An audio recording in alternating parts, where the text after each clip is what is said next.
There are places in this world that hold on to secrets the way old wood holds on to rot, quietly, invisibly, until someone comes along and presses too hard on the wrong floorboard. And then everything gives way all at once. Sometimes, the most ordinary day, a Monday morning drive, a knock on a stranger's door, a routine errand in a familiar neighborhood, has a way of turning into something you will spend the rest of your life trying to make sense of. Not because anything dramatic happens to you personally. Not because you get hurt. But because you get close.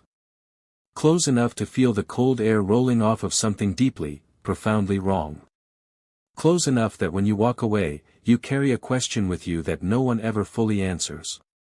A question that circles back to you in the quiet moments, late at night, when the house is still and the lights are low, and asks, what if you had knocked one more time? What if you had walked in? Tonight, we are going to sit together with 4 stories that carry exactly that kind of weight. Stories told by real people who found themselves standing on the edge of something terrible, sometimes without even realizing it until long after they had already walked away. A contractor who showed up to do an honest day's work and discovered that a house full of horrors had been hiding in plain sight. A Texas Ranger who, decades later, still cannot unhear the sound that a tape recorder captured inside a home where something unspeakable took place. A man who lived outside the law for most of his adult life, and who came face to face with a kind of evil that even he, hardened as he was, had never imagined possible. And a woman who spent 34 years watching her city carry the weight of 4 young lives taken far too soon, waiting, hoping, and praying that the truth would finally come to light before she stopped believing it ever would. These are not stories invented for entertainment. These are real experiences, shared by real people, and they are the kind that stay with you long after the telling is done. They remind us that evil does not always announce itself. It does not always come with warning signs or flashing lights. Sometimes it hides behind a locked door. Sometimes it speaks with a calm voice. And sometimes it waits quietly in a place that looks, from the outside, just like any other. So before we begin, if you are joining us for the very first time tonight, welcome. We are so glad you found your way here. Take a moment to subscribe to the channel and turn on your notifications so you never miss a story. This is a community built on honest, powerful storytelling, and there is always something new waiting for you here. Now settle in, get comfortable, and let us begin. Story 1, The House on the Edge of Laredo. I have been a home renovations contractor here in the great state of Texas for coming up on 35 years now. And in that time, I have had the privilege of working on some truly incredible properties and crossing paths with some genuinely wonderful people along the way. Honest, hardworking men and women who just wanted their homes restored, their foundations secured, their families kept safe and comfortable within their 4 walls. That has always been the heart of what I do, and it has kept me going through the long days and the tough jobs without complaint. But I will be honest with you. In 35 years, not every job has been what it appeared to be on the surface. And there are 1 or 2 in particular that have never fully left me. 1 or 2 that creep back into my thoughts from time to time, uninvited, in that way that certain experiences have of refusing to stay buried no matter how long you try to leave them behind. This is the story of one of those jobs. It was March of 1994. I received a phone call from a gentleman who had recently purchased what he openly described as a falling-down home out near Laredo Ranchette, a rural stretch of land sitting about 6 miles outside of Laredo itself. He laid out what he needed done, and it was a substantial list. The foundations needed stabilizing. The framing needed to be shored up properly. Any rotting beams or deteriorating walls would need to be swapped out entirely to bring the structure in line with state building codes. The roof was in bad shape and needed full reshingling. Every door and every window needed to be resealed against the Texas elements. And beyond all of that structural work, the entire property needed a major utilities overhaul, including a full HVAC system replacement. That alone was no small task. Inside the house, there was just as much to do. The walls and attic needed proper insulation. The wooden floors, wherever they could be salvaged, needed to be refinished. All the bathroom fixtures had to be inspected and brought back to good working order. And none of it could begin, of course, until I had secured all the right permits from the county courthouse. Which is just the way of things in this business: paperwork first, hammer second. All in all, I was looking at a job that would take somewhere between 3 and 6 months to complete and would likely cost the owner anywhere between $50,000 and $100,000, quite possibly even more once we got in there and really assessed the damage up close. Now, as you might imagine, I accepted that contract pretty much on the spot. I gave it 2 careful read-throughs to make sure everything was in proper order, made sure it was all up to code, signed on the dotted line, and felt that quiet but genuine satisfaction of knowing a solid chunk of work was lined up. The following Friday, I picked up the keys from the owner and made my plans to head out first thing Monday morning. I was genuinely looking forward to getting started. A job of that size had a certain energy to it, the kind that gets a contractor's blood moving. You start seeing it in your mind before you even set foot on the property. Where the work needs to begin, what sequence makes the most sense, how the place is going to look when it's all said and done. So Monday morning came, and I drove out to the property feeling ready to get into it. And that was when I discovered that my key did not work. Now, I am not a man who loses his composure easily, and this was not the kind of thing that sent me into a panic. I rolled my eyes a little, pulled out my phone, and dialed the owner's number. It was still fairly early in the morning, and when he did not pick up, I was neither surprised nor particularly annoyed. I left a calm, straightforward message on his voicemail explaining that the key he had given me was not opening the door, and that I would appreciate it if he could get me the correct one as quickly as possible. Nothing rude. Nothing heated. Just the plain facts, stated plainly. Now, being there without being able to get inside did not have to be a complete waste of time. I could still walk the perimeter, survey the exterior of the building, get a proper sense of what I was dealing with from the outside. And that is exactly what I spent the next half hour doing, studying the roofline, checking the foundation along the base of the walls, noting where the structural damage was most visible, getting that mental picture that any good contractor needs before the real work begins. And then a black SUV came tearing up the road behind me. A man climbed out wearing a security uniform. He walked toward me with that particular kind of purposeful energy that people in security roles sometimes carry, and he asked me straight out whether I had permission to be on the land. I explained calmly who I was, why I was there, and what my role on the property was going to be. And once I made it clear that I was the hired contractor, he softened up noticeably. But he went on to tell me that I could not be on the property just yet because the safety inspectors had not yet been around to complete their work. Now, this threw me a little, because as far as I understood it, that kind of safety evaluation was going to be part of what I was doing.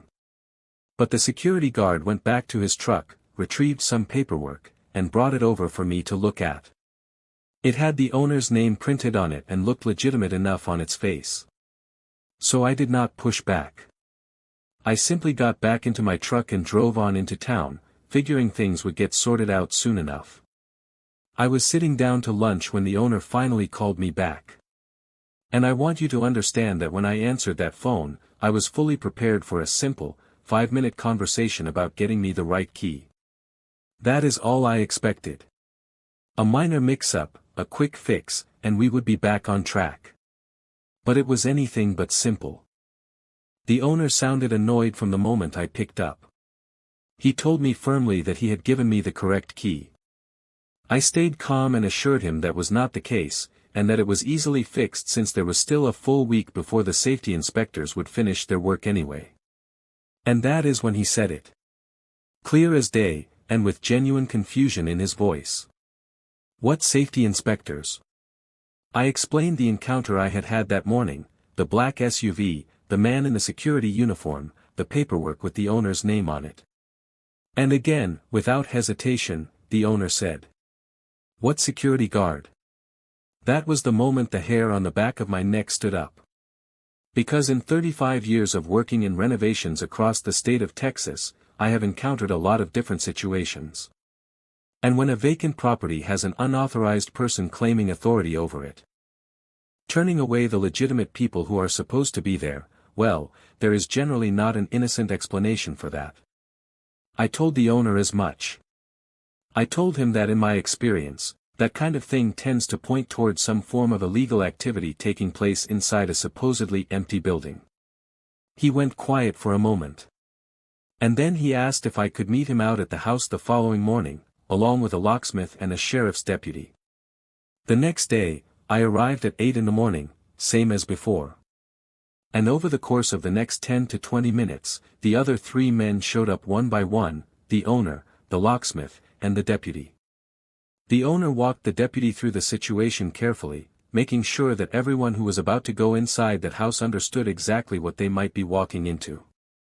Once that was done, the locksmith got to work on the door, and within a short time had it open. The deputy led us inside. And the very first thing that struck me, the very first thing, was how clean it was. Now, understand, this was a badly run-down property.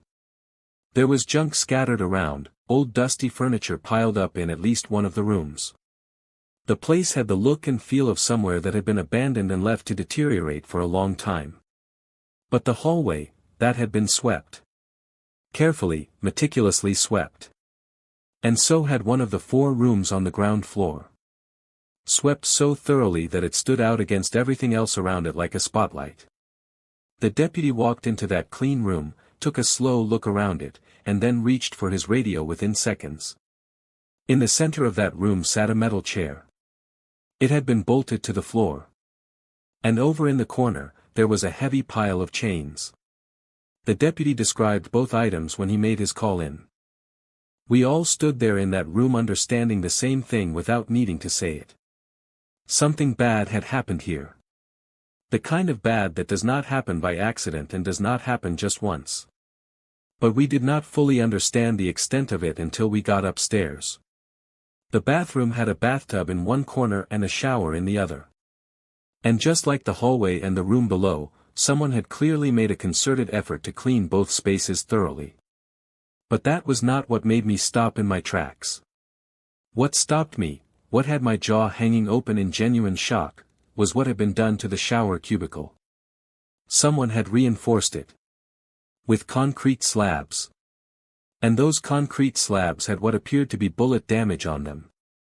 Not holes going all the way through, but deep, pockmarked scarring that looked exactly like what you get when bullets strike concrete at close range and do not quite pass all the way through. The deputy looked at it for only a few seconds before he told us all to go back outside. This was a crime scene now. There was no question about it. We walked out of that house in silence. Every single one of us. And even though it was Texas and the sun was already making the air thick and warm, there was a chill, a bone-deep, inexplicable chill, that followed us out through that front door and stayed with us as we stood in the yard waiting for more law enforcement to arrive. We had just walked through a place where people had been hurt. Where people had almost certainly been killed. And there was no way of knowing how many people that had happened to, or over how much time. And the cleanliness suddenly made a terrible kind of sense, too.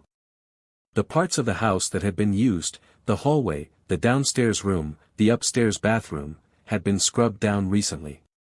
Almost certainly within the 24 hours following my first unannounced visit the day before.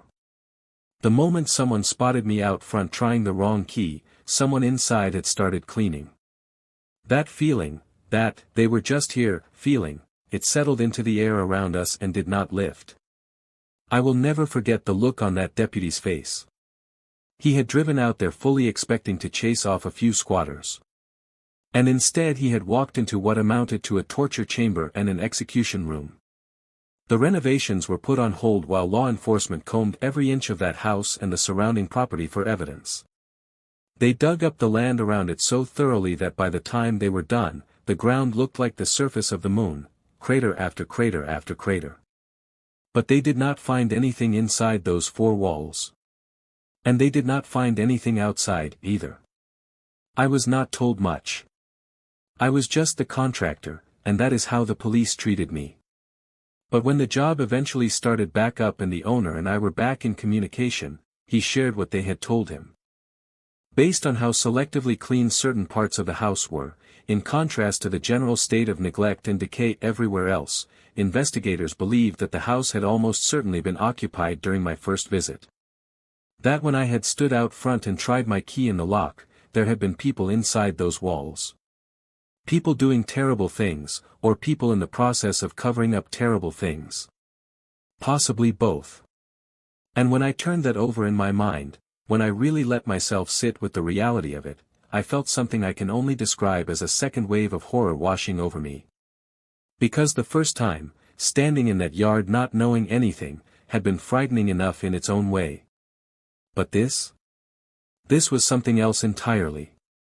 This was the knowledge that I had been standing just a few feet away from something deeply, profoundly evil. And it had been right there, on the other side of that door, quietly watching while I went about my morning like it was just another Monday. If you are new here tonight, we would love to have you stay.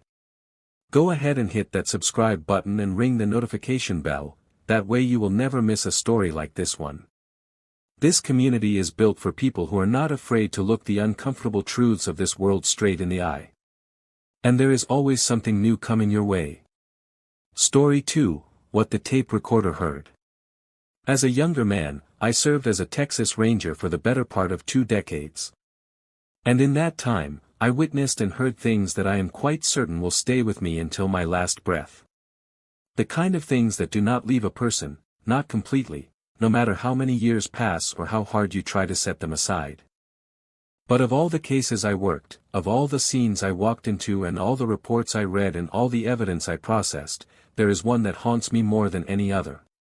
It creeps back into my mind on cold and quiet nights, on those evenings when I find myself wondering whether the work I did all those years truly made a difference in this world. It is a question I suspect many people in law enforcement ask themselves eventually. And this particular case does not make it any easier to answer. It was the early 1980s. I was a much younger man then, eager, capable, but still very much learning the ropes from a seasoned veteran ranger who had a great deal of hard-won wisdom to offer. He was the kind of man you did not have to ask for guidance, because he gave it naturally and generously, and he was almost always right. One day, the two of us were asked to pay a visit to a man named Paul Wolf. The purpose of the visit was to ask Wolf some questions about a man named Billy Staton, his wife's former husband, and Staton's current partner. Both of them had gone missing. They had apparently last been seen visiting Wolf's home a few days prior. Now, Paul Wolf had married Billy Staton's ex-wife, and through that arrangement, he shared custody of Staton's daughter, a little girl named Melody. Wolf had formed opinions about Staton, almost certainly shaped at least in part by the kinds of things his wife said when Staton was not around, and those opinions were not kind ones. There had been a pattern of aggression whenever Staton came to collect his daughter. Sometimes that aggression had become serious. So Billy Staton, being the kind of man who wanted to protect himself and demonstrate to a judge just how hostile these custody handoffs had become, had done something quietly clever. He slipped a small tape recorder into his pocket before his next visit to Wolf's home, intending to capture whatever happened on audio. When we arrived at Wolf's house, he claimed to have no knowledge whatsoever of Staton's most recent visit. He told us that Staton and his fiancée, a woman named Letitia Castro, had not been by in close to a week. He said that since they had not shown up for the custody exchange, he and his wife had simply kept hold of little Melody until one of them decided to show. We knew that was not true. And catching him in that lie gave us exactly the grounds we needed to bring him in on suspicion of murder. Predictably, once Paul Wolf was in custody and had time to think, his story changed. He admitted that Staton and Castro had come to the house. He claimed that when Staton tried to take his daughter, the little girl became upset, and that Staton's reaction was loud and forceful. Wolf said he stepped in to try and calm things down, but that Staton had turned his aggression on him, shoving him, yelling at him. A fight broke out. And according to Wolf, while he himself was only trying to restrain an out-of-control man, Staton was actively trying to kill him. He said he called for his wife to phone the police, but that Staton was simply too overpowering. In order to defend himself, his wife, and the child, Wolf said he began striking Billy Staton around the head with an iron bar. He claimed that something like a red mist had come down over him, that he blacked out during the violence, and that when he came back to himself, both Billy Staton and Letitia Castro were dead. In a panic, he said, he had loaded both bodies into the back of his truck and driven out to a nearby river to get rid of them. He told us where to look. We drove out to check his story against the facts. And sure enough, the bodies were right where he said they would be. Bloated. Half decomposed from days spent lying in warm, slow-moving river water. But here is where Paul Wolf's careful story began to fall apart completely. Because when we pulled the remains out of that water and the medical examiner got a proper look at them, it became clear that Letitia Castro had not died from blunt force trauma. She had been shot. A single gunshot wound to the head, at close range, with what appeared to be a large caliber weapon. That was something Wolf had not mentioned. Something that directly contradicted his entire account of defending himself with nothing but an iron bar in the heat of a desperate struggle. But even that was not the most significant thing we found. Because when we retrieved Billy Staton's body from the water, we found something still on his person. Tucked away, still attached to his clothing, battered and waterlogged but intact. The tape recorder. With the tape still inside it. Restoring that kind of technology was well beyond anything our department could manage in-house, so we packaged the tape up and sent it to the FBI lab in Washington. Now, you might think the first thing to do would be to let it dry out. But the technicians at the lab told us very clearly that drying it out was the absolute worst thing we could do, it would destroy what little might be left on the recording. Instead, we mailed that tape to Washington sealed inside a small plastic jar filled with water, exactly as it had come out of the river. A couple of weeks later, they mailed us back a working copy of the original recording. The audio was not perfect. It was muffled in places, distorted in others. But it was clear enough to make out individual voices, and more importantly, it was clear enough to make out what those voices were saying. And what they were saying dismantled Paul Wolf's story from almost the very first moment. You could hear Billy Staton speaking to his daughter, asking her to come with him. And when she started to cry, as children often do during difficult moments, when they are tired and overwhelmed and not sure what is happening, Staton's response was not angry. It was not threatening or forceful or aggressive. He was trying to calm her down. Gently. The way a parent tries to soothe an upset child. It was the voice of a father who did not want his daughter to be distressed. It was Wolf who became aggressive.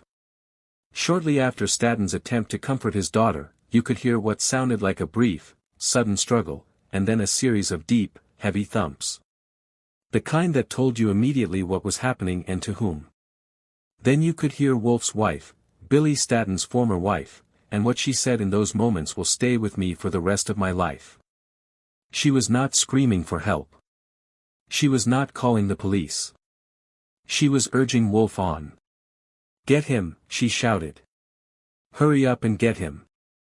And then, hit him again. And then, the front door. That last frantic reference was about Letitia Castro, Staton's fiancée, who in those terrifying seconds had tried to run. Someone moved to block her path. And Letitia Castro never made it out of that house. Wolf's wife then began directing the aftermath. Get him up. Get him out of here. At which point, Paul Wolf enlisted the help of a man named Glenn Henderson, who was later arrested, confessed to his role in disposing of the bodies, and was sentenced to life in prison. Sometime later on that same recording, during what appeared to be the cleanup, you could hear Wolf's voice, frustrated and irritated, saying something to Henderson about the mess he had made.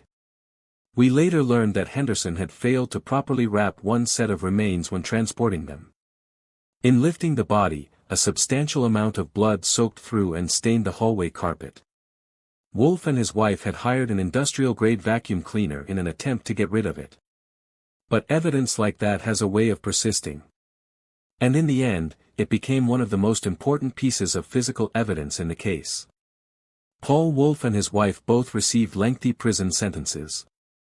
Now, during my time in the Rangers, I walked into a great many crime scenes. I viewed security footage, back then it was all black and white and grainy, running like a silent film, and I had, over the years, grown accustomed to processing scenes of violence in a particular way. You arrive after the fact. The dust has already settled. Everything is still and quiet. You observe, you document, you collect. There is a distance built into that process, not a pleasant distance, but a professional one. I had seen many people who had died violently. I had seen injuries that no person should ever have to witness. But I had never, before that case, actually heard someone die. The sound that Billy Staton made on that recording, that low, involuntary groan that escaped him as the iron bar came down, I do not have a better way to put this. I think it will stay with me until I am no longer here to remember it. And on those quiet nights, when I find myself wondering whether the work ever truly made a difference, I think of Billy Staton, and I think of Leticia Castro. And I think that at the very least, we gave them the one thing they deserved and did not get to see for themselves. The truth. If a story like this one has touched you tonight, leave a comment below and let us know your thoughts.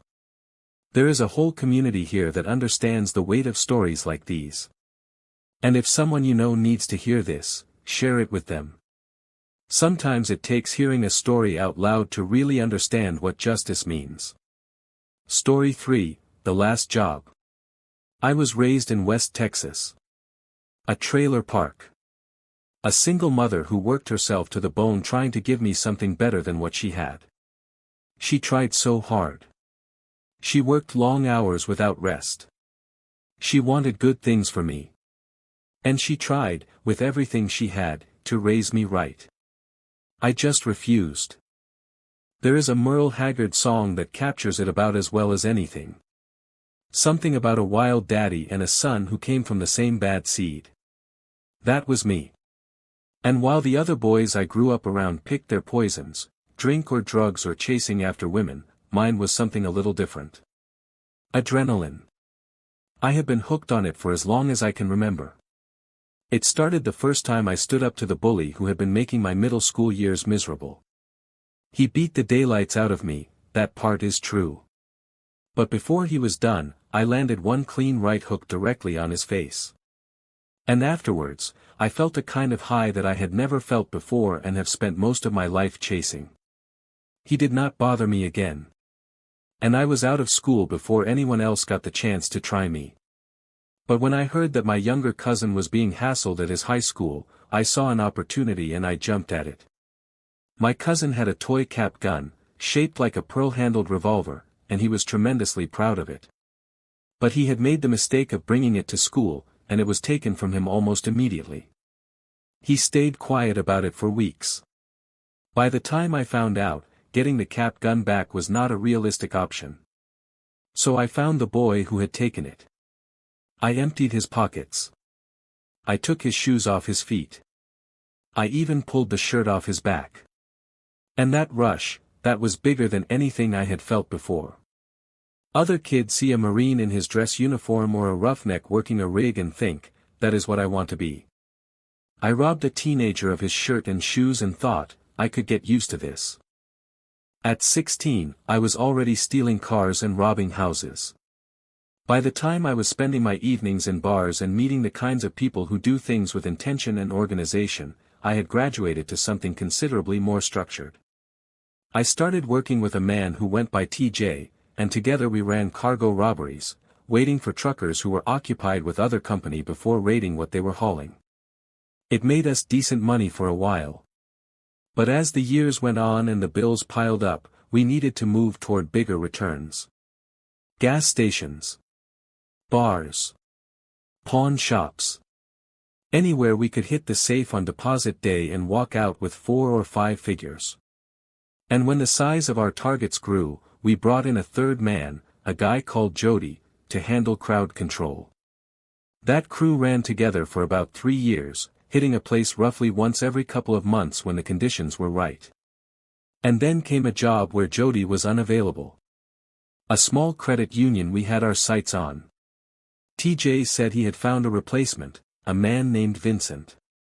Before I agreed to anything, I wanted to sit across from this person and make my own assessment.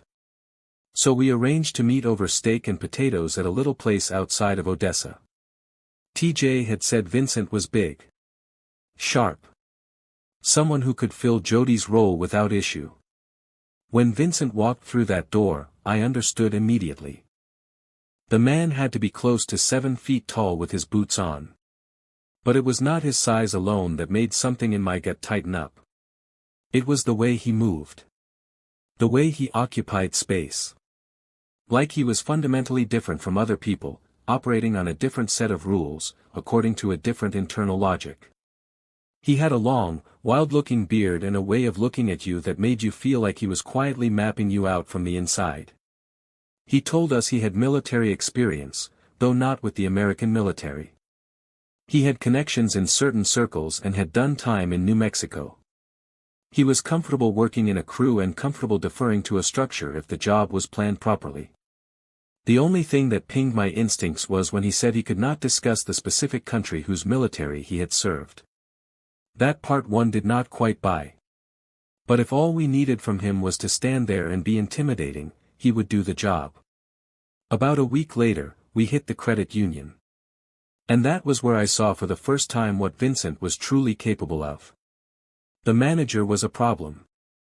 A teller in a large bank chain is just a person doing a job, collecting a paycheck. But a small-town credit union manager, that place is his life. Those customers are his neighbors. He knows their names, their families, the struggles they carry. And he is not about to hand over the keys to that life without making you earn it. The manager I was dealing with that day did not crack after the first hit of my pistol. He did not crack after the second. Or the third. His eyes stayed hard and his jaw stayed set, and I was genuinely starting to worry that nothing was going to break through. And then Vincent looked across the room at one of the two tellers and asked if she was the manager's daughter.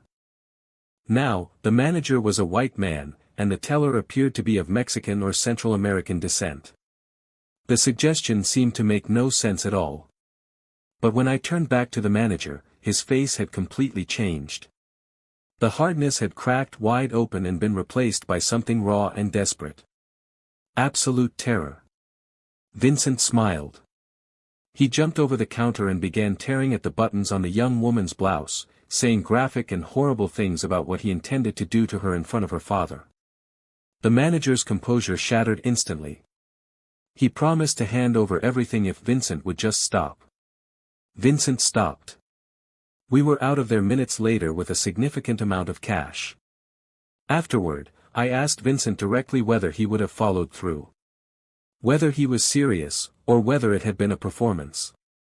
He gave me a slow smile, wolfish was the only word for it, and said simply, "Whatever it takes to get the job done, brother. Whatever it takes." There was no doubt in my mind that he meant it. The next job with Vincent was at a small savings bank outside San Antonio. One of the supervisors who needed to open the safety deposit boxes had some kind of breakdown under the pressure and lost her ability to speak English, either deliberately or out of genuine shock and panic. And then Vincent stepped up and began speaking to her in fluent, easy Spanish. Not demanding. Not threatening. Almost gently. Like he was trying to talk someone down from a ledge. And somehow, against all odds, it worked. She calmed, stopped crying, and handed over the keys. We all asked later what he had said to her. He told us he had simply explained what would happen if she did not hand over those keys. After San Antonio, Vincent said he had business out of state. He told us he was also working on something he was keeping close to his chest, and that he would reach out if he thought we could be useful. We told him we appreciated the thought. Privately, between ourselves, we were glad to have some distance from him. Because even accounting for how effective he was, he felt like a powder keg with a very short fuse. It was only a matter of time, we figured, before something exploded. About 9 months later, TJ got a call from Vincent. I happened to be at TJ's place when it came in. The moment I heard him say Vincent's name, my eyes went straight to the ceiling. But then something shifted in TJ's end of the conversation. He started sounding skeptical. "I don't know, Vincent. That sounds like a lot." And then Vincent said something I could not hear from across the room. And TJ's expression changed entirely. His eyes went wide. His jaw dropped. And he went very quiet. On the drive to meet Vincent at a diner, TJ refused to tell me what had been discussed. He just kept saying things like, "You're better off hearing it from him directly." And, "If I told you right now, you'd probably throw yourself out of the moving car." He did eventually tell me one thing. Though. He said Vincent was talking about one last job before we all retired. We drove the rest of the way in silence. Vincent was at the diner when we arrived, bent over a plate of steak and eggs like he had not eaten in days. He told us he had just come back from Mexico. And then he laid out what he had been working on. He had been watching cash couriers, tracking their routes, learning their schedules, studying their patterns over the course of several weeks. He had put together enough firepower and planning to make the job viable. The couriers, he explained, were carrying large amounts of laundered cash across the border, illegally, on behalf of the Sinaloa cartel. Now, I want to be clear about what that meant and why it mattered. Even back then, before most of the American public had any real sense of who these organizations were, anyone who moved in the circles we moved in knew exactly what the Sinaloa cartel was.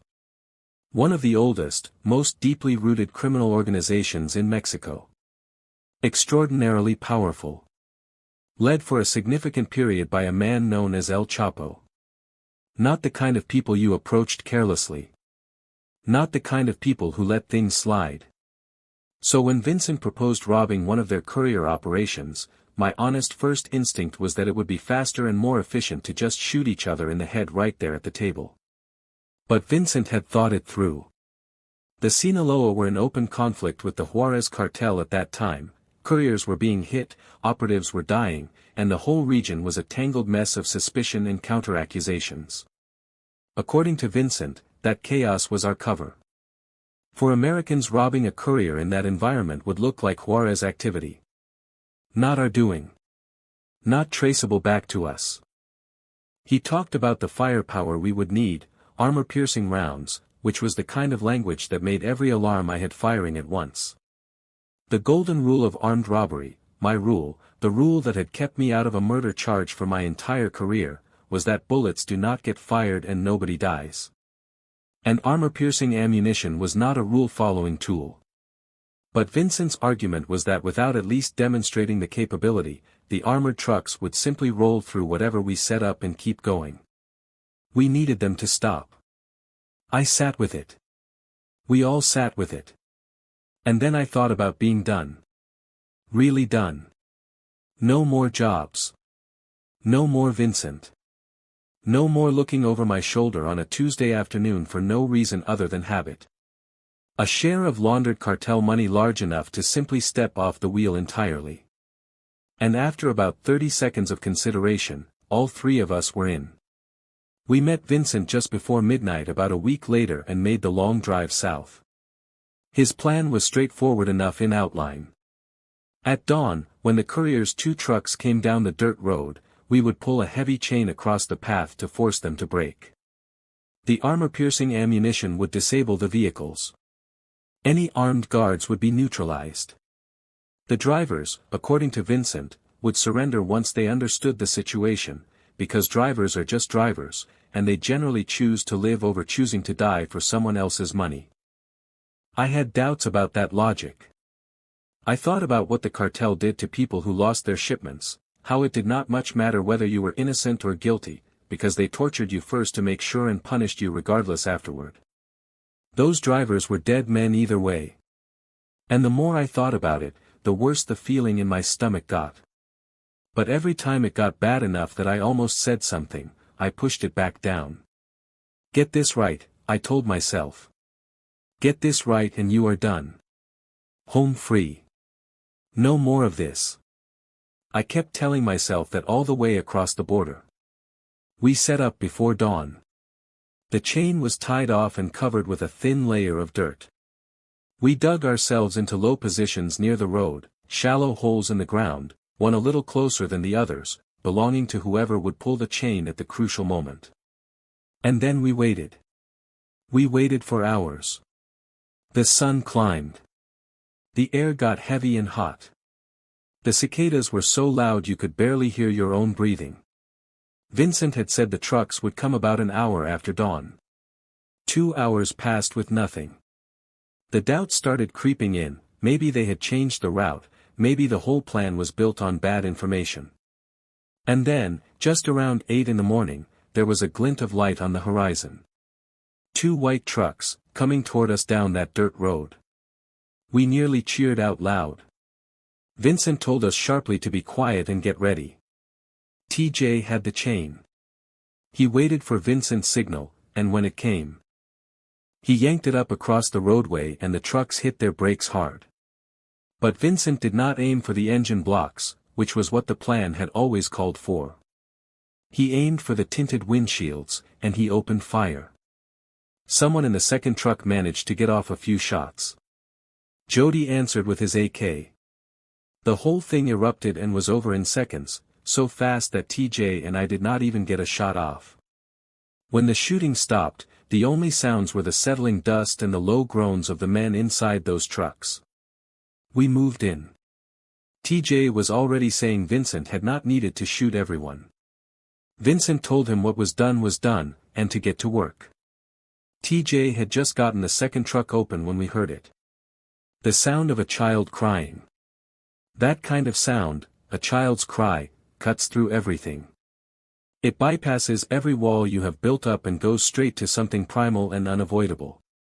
TJ and I spun toward it simultaneously. Jody, wide-eyed, was staring into the first truck. And then Vincent opened one of the rear doors and started speaking in Spanish. TJ had a daughter of his own, living with his mother. And the moment he understood that there had been children in that lead vehicle, small children, something in him cracked open. He walked directly over to where Vincent was speaking to them and demanded to know what he was doing. Vincent said he was telling them to stay in the trucks. That someone would be coming by to collect them before too long. TJ exploded. He started going back and forth with Vincent, loudly and without any restraint, about the fact that you cannot lock children in a hot car in the Mexican desert and leave them there. Vincent, after a moment, suggested that we could drop them off at a gas station once we were back on American soil. TJ did not like that either. But honestly, looking back at it now, I do not think Vincent ever had any real intention of doing what he was describing. I think he was just saying whatever he needed to say to keep TJ moving. Because while TJ was still arguing, me and Jody had hauled one of the cash bags back toward where we had stashed our truck. And then we heard 2 gunshots. And then the sound of TJ screaming. We dropped everything and ran.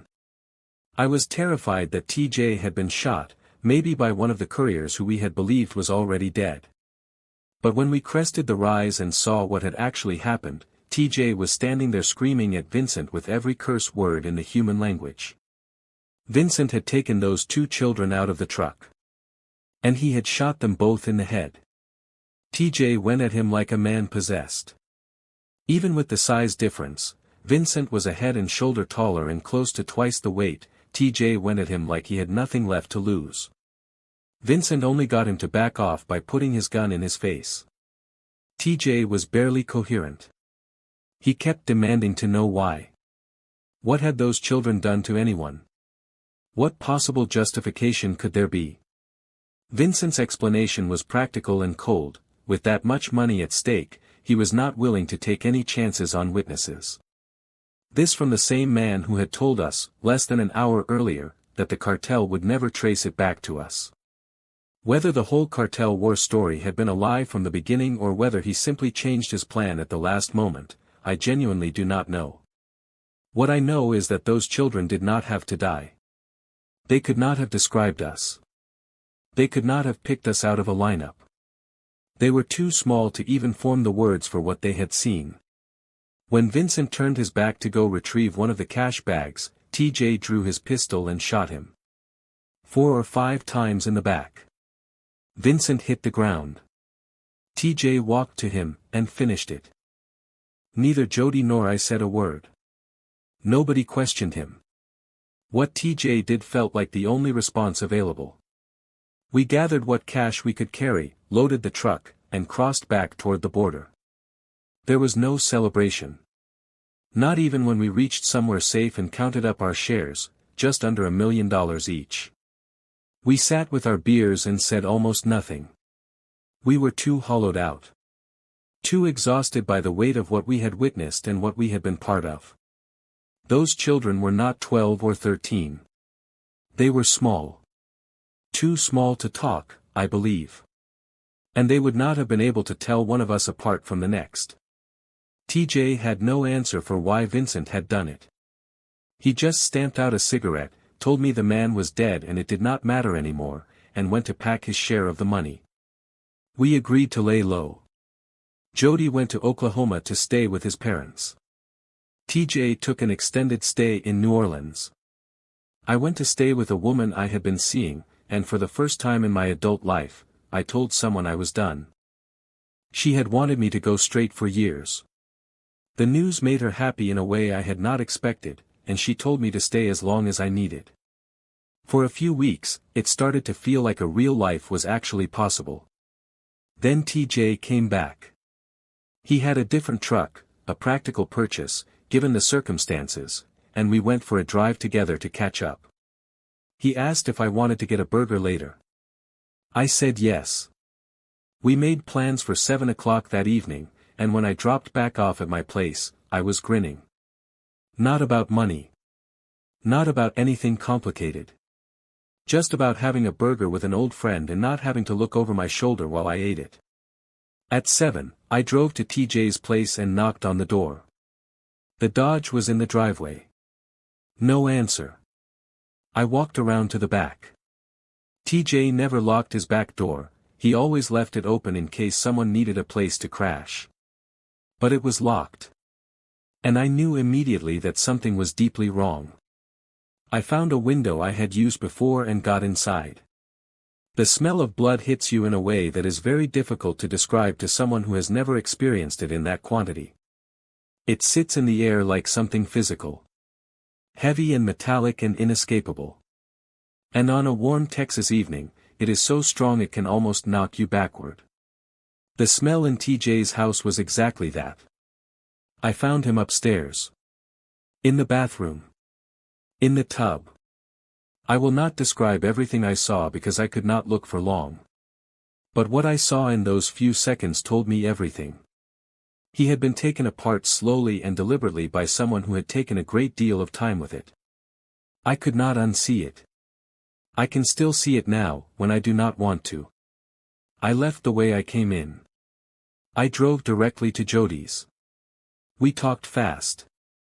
We agreed on a plan: get the money, warn anyone who needed warning, meet at a motel just outside of town, and be on the road to Oklahoma by evening. It was a sensible plan. But when I pulled into that motel parking lot, there was police tape across the open door of the room Jody had said he would be in. There were EMTs. There was an ambulance that nobody was moving in a hurry. I drove away without stopping.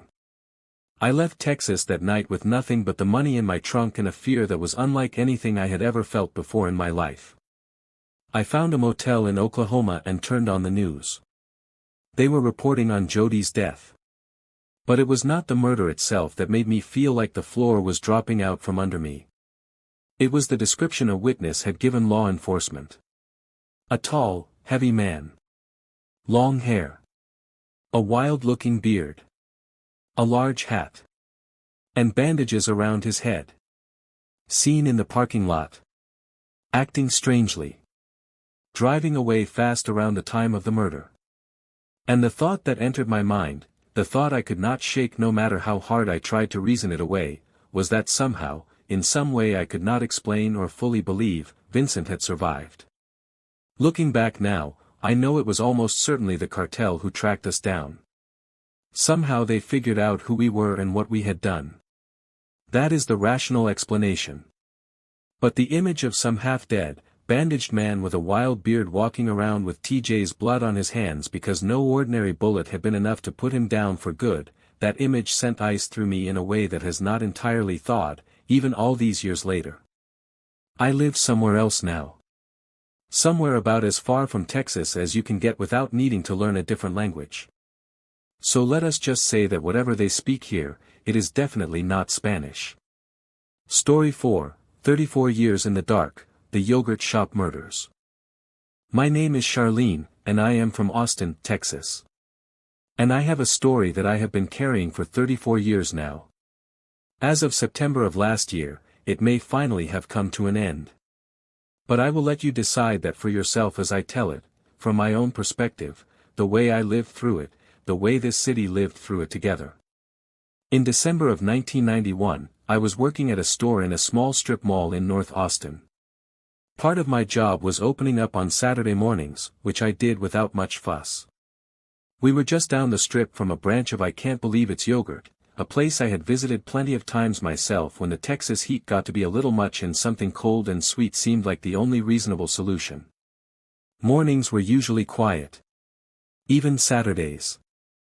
But on this particular Saturday morning, I noticed a significant number of police officers standing outside the yogurt shop.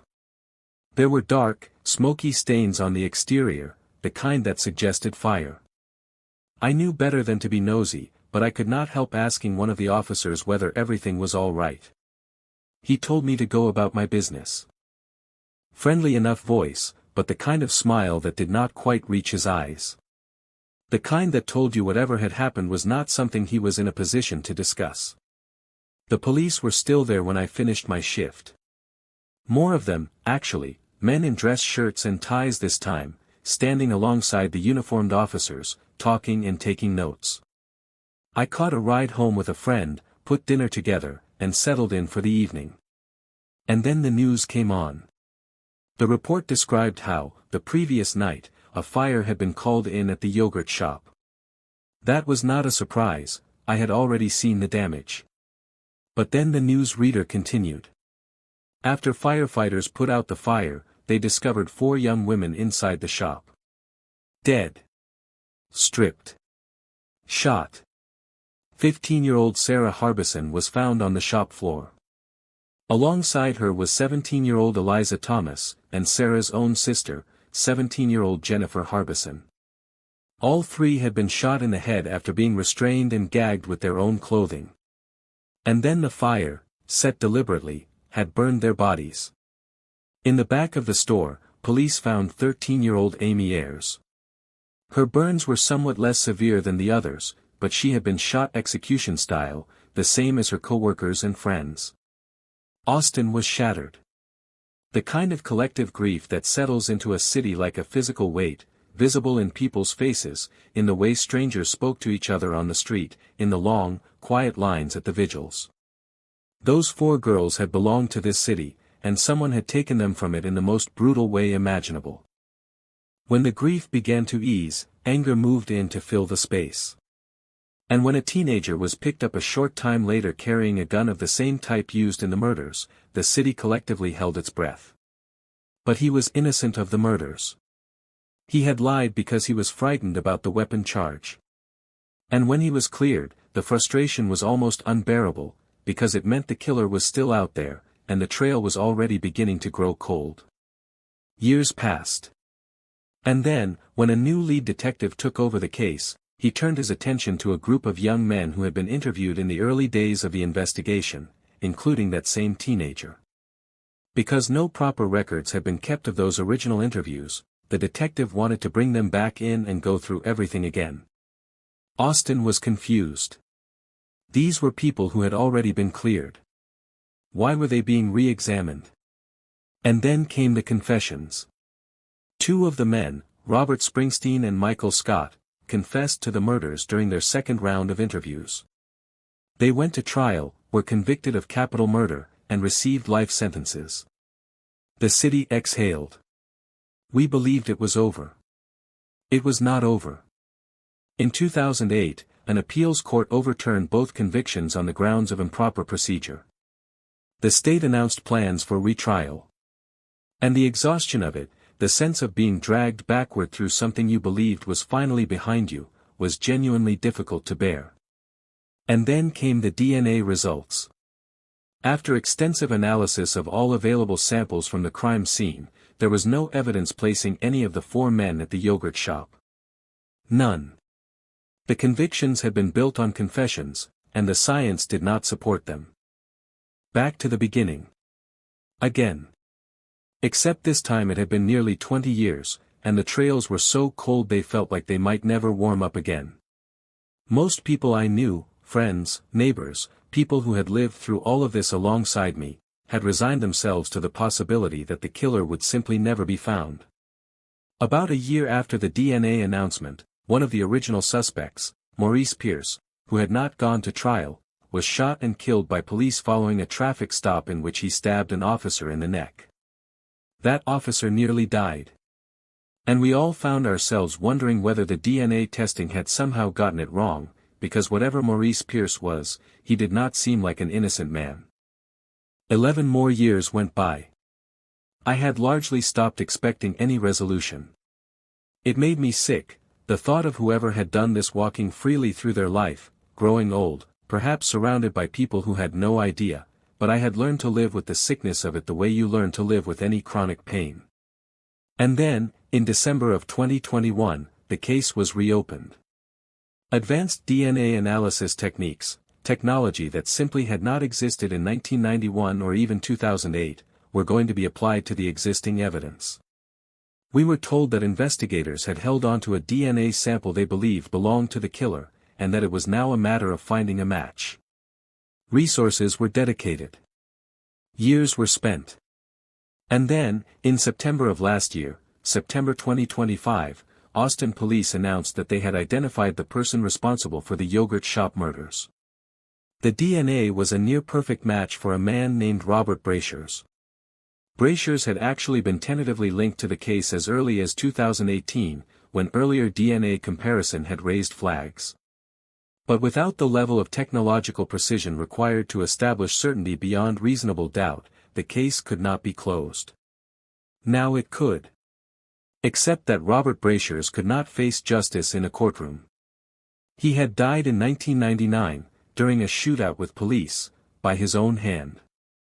After the DNA identification, investigators tracked down the gun Brashiers had used in that 1999 confrontation.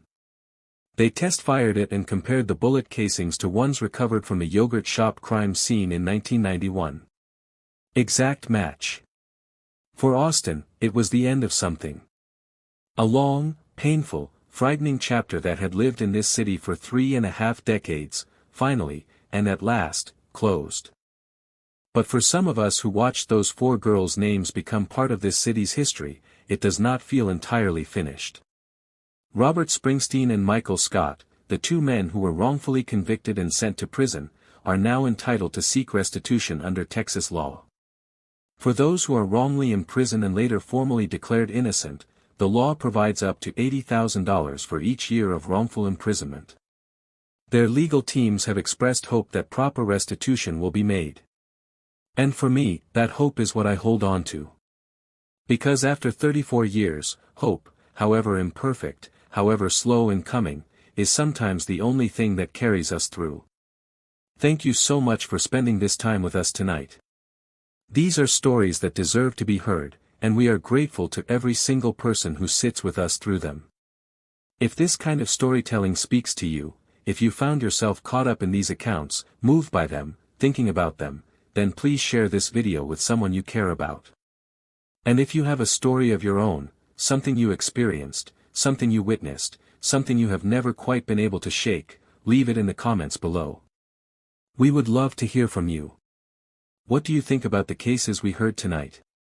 Do you believe justice was truly served in any of them? Share your thoughts in the comments, we read them, and this community is a place where every voice matters. Hit that subscribe button and turn on your notifications so you are here with us for the next one. We release new stories regularly, and we never want you to miss a single one. Until next time, take care of yourselves, take care of each other, and remember, some secrets do not stay buried forever. Sometimes the truth has a way of finding its way to the surface, even after all the years it spent in the dark.